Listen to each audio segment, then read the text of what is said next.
Kwa maana sasa hivi ukiongea ukweli kama hapa, wapo ambao watarusha huko na nitaambiwa natukana viongozi wa serikali.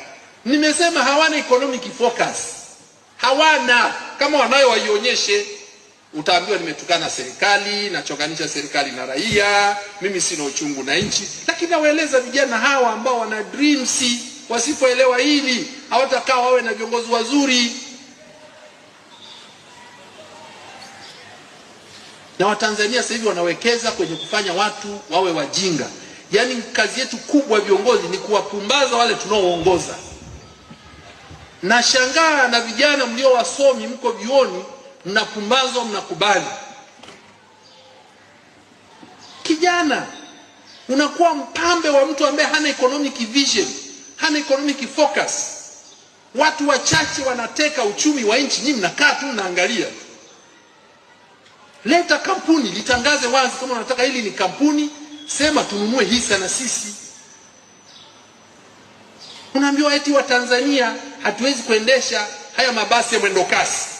Nyinyi vijana wenye critical thinking skills, sisi hatuna uwezo kuendesha mabasi ya mwendo kasi. Mbona daladala baba zenu wanazo wanaziendesha? Tofauti ya daladala ya baba yako inayopita hapa na hili basi inayopita mwendo kasi iko wapi? Matairi manne, lami ile ile, imejengwa na serikali. Mwendo kasi unaambiwa hatuwezi. Imeletwa kampuni toka nje ije iendeshe mabasi ya mwendo kasi. Baba zenu magari yao yote yataondolewa. Na mtakosa ada nyinyi mnaosoma Loyola, si shule ya kulipia ile. Na wengine baba zao na daladala 10 watatimuliwa huko ili huyu mtu wa nje aendeshe mwendo kasi.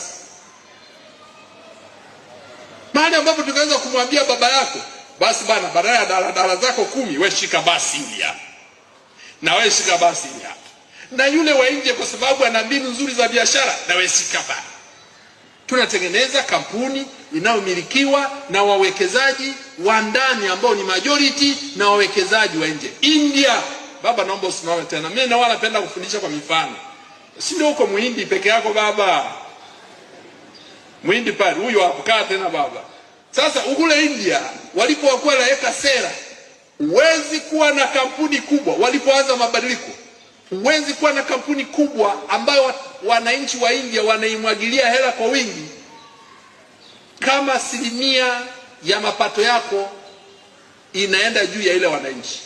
Kwa hiyo 1% kubwa ya makampuni 51% lazima imilikiwe na wazao ambao hawahamishi mtaji wala hawahamishi faida. Waingi hatuwezi kuwakwepa. Ndio maana Wahindi wakaja na mabasi yanaitwa Tata.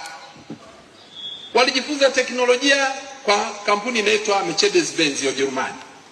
Lakini 1% kubwa ya shares kwenye Tata ilikuwa ni Wahindi, raia na serikali na nani, alafu yule Wahindi ndio alipewa ile sehemu ndogo.